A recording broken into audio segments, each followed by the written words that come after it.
Hello, this is George Lopez, curator of the Portland Ovation's 2021-22 Chamber Music Series, and I'll be reading the program notes for the Sphinx Virtuosi's Tracing Visions program provided by the ensemble. Every Voice by Xavier Foley. This work is an homage and pays tribute to the Black national anthem. Lift Every Voice and Sing was first written as a poem by James Weldon Johnson. Johnson was an American writer and civil rights activist who also led the NAACP. Its first performance was in celebration of President Lincoln's birthday on February 12, 1900 in Jacksonville, Florida, performed by a group of school children. The poem was set to music by Johnson's brother, John Rosamond Johnson, and as a complete work adopted by the NAACP as its official anthem. We often say that music is the soundtrack of our history and our lives. Today, we know Lift Every Voice and Sing as the soundtrack of the African American civil rights movement. Xavier Foley, a brilliant bassist and composer, winner of the Avery Fisher Career Grant and a Sphinx Competition Laureate, created two separate versions of a work, Lift Every Voice, commissioned by the Sphinx organization. One of the versions is set for the Sphinx Virtuosi, while the second incorporates use of Sphinx's professional vocal ensemble, Exigence. This piece was created in 2020 as a special feature under Sphinx's program umbrella of Land of the Free, which illuminates the wealth of musical talent among American composers. Appearing now as part of our This is America digital program, this work has become a beloved standalone. The inspiration for the commission came at a time when the ideals of unity were invoked amidst uncertainty, tragedy, and hope. In his music, Foley brings out the sonority and virtuosity of the string instruments to feature the familiar melodic material, while uncovering new timbres and sounds, almost symbolically encouraging all of us to look and listen anew, beyond the isolation of the global pandemic and the racial and cultural divide in our country. Today's soundtrack for the hopeful times ahead are ushered in by Foley's new tribute to a treasured piece of the American historical and musical heritage. Andante Cantabile, from the A minor quartet by Florence Price. The A minor string quartet is Florence Price's second work of its kind, which was preceded by her G major quartet in 1929. In terms of the style and language, this work embraces a more mature, later harmonic and melodic profile of the 20th century. Importantly, this work offers insight into the soulful musical materials paying homage to the composer's heritage. The gentle, lyrical, and song-like quality of the second movement is both refreshing and comforting in character. The full work also invokes the style of the African lively dance called Juba. The last movement offers an almost improvisatory breath of the composer's fluent writing, rounding out the work as a fine example of the string quartet medium. 4 Novelettes by Samuel Coleridge Taylor. Samuel Coleridge Taylor's Noveletton for strings is a set of short movements written in an elegant style of the Romantic era. Also a gifted violinist, the composer imagined and executed the piece perfectly for the instruments. The set offers an opportunity to showcase the solo violin in a virtuosic light, in addition to using the entire ensemble to its fullest scale. The work was first dedicated to Miss Ethel Barnes, a composer and virtuoso violinist who performed and premiered several of Coleridge Taylor's works. Samuel Coleridge Taylor, 1875 to 1912, was the son of a white English mother and a Sierra Leonean medical student who met in London. Raised in his grandfather's household by his single mother, he showed his evident musical talent at a young age. A scholarship student at the Royal Conservatory, Coleridge Taylor became increasingly interested in his own heritage and the concept of Pan-Africanism, which led him to study the history of Africans in America. He led the London Handel Society in the early 1900s and served as a composition professor at the Guildhall School of Music and Trinity College of Music. This remarkably talented composer met his untimely death at age 37, but his legacy is continuing to inform and inspire the classical canon today. Banner by Jessie Montgomery.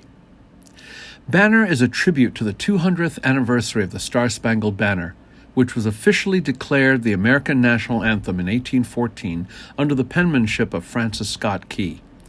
Scored for solo string quartet and string orchestra, Banner is a rhapsody on the theme of the Star-Spangled Banner. Drawing on musical and historical sources from various world anthems and patriotic songs, it makes an attempt to answer the question, what does an anthem for the 21st century sound like in today's multicultural environment? It was commissioned by the Providence String Quartet and Community Music Works to write anthem in 2009. A tribute to the historical election of Barack Obama.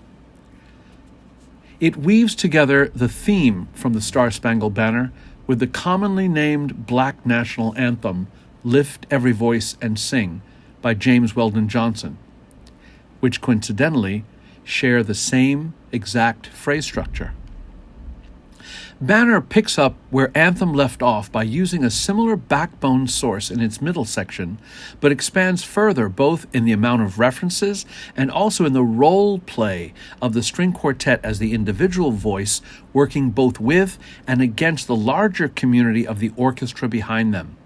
The structure is loosely based on traditional marching band form, where there are several strains or contrasting sections preceded by an introduction, and drawn from the drumline chorus as a source for the rhythmic underpinning in the finale. Within the same tradition, it attempts to evoke the breathing of a large brass choir as it approaches the climax of the trio section. A variety of other cultural anthems and American folk songs and popular idioms interact to form various textures in the finale section, contributing to a multi-layered fanfare. The Star-Spangled Banner is an ideal subject for exploration in contradictions. For most Americans, the song represents a paradigm of liberty and solidarity against fierce odds, while for others, it implies a contradiction between the ideals of freedom and the realities of injustice and oppression.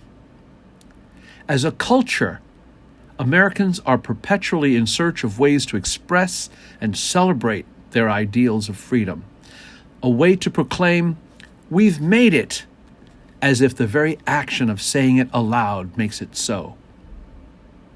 And for many of our nation's people, that was the case.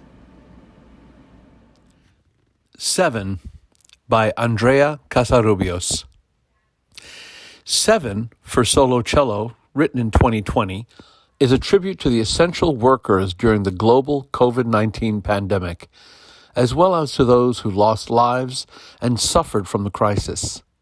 The piece ends with 7 bell-like sounds, alluding to New York's daily 7 p.m. tribute during the lockdown, the moment when New Yorkers clap from their windows, connecting with each other and expressing appreciation for those on the front lines.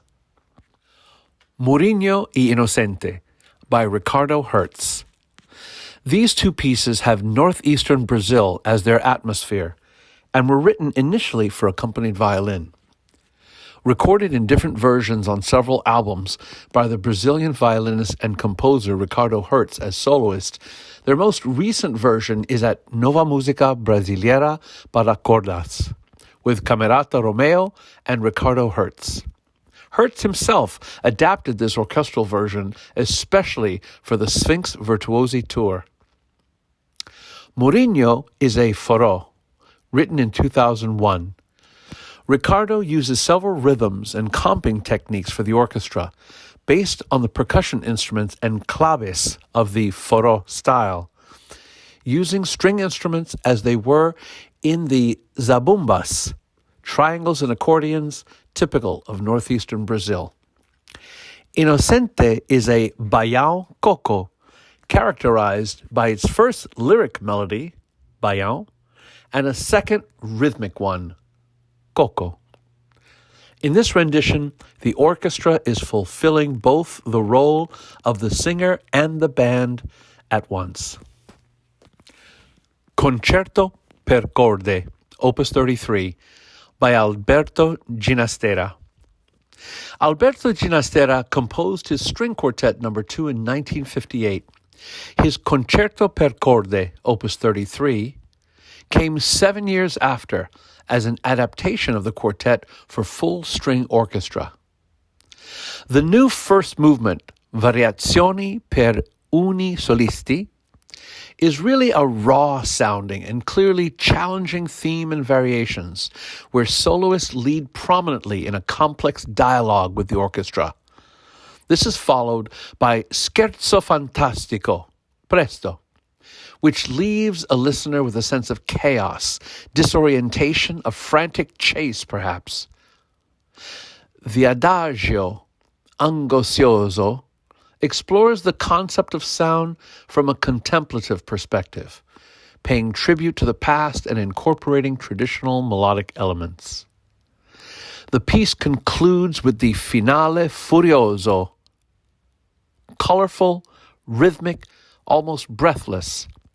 This movement showcases folk idioms, changing meters, hidden melodic ideas from preceding movements, all expressed through excellent writing for the string medium. Much like Bartók, an inspiration behind much of Ginastera's work. Get immersed in the ferocious energy of this unyielding rhythm and virtuosic brilliance of its sound.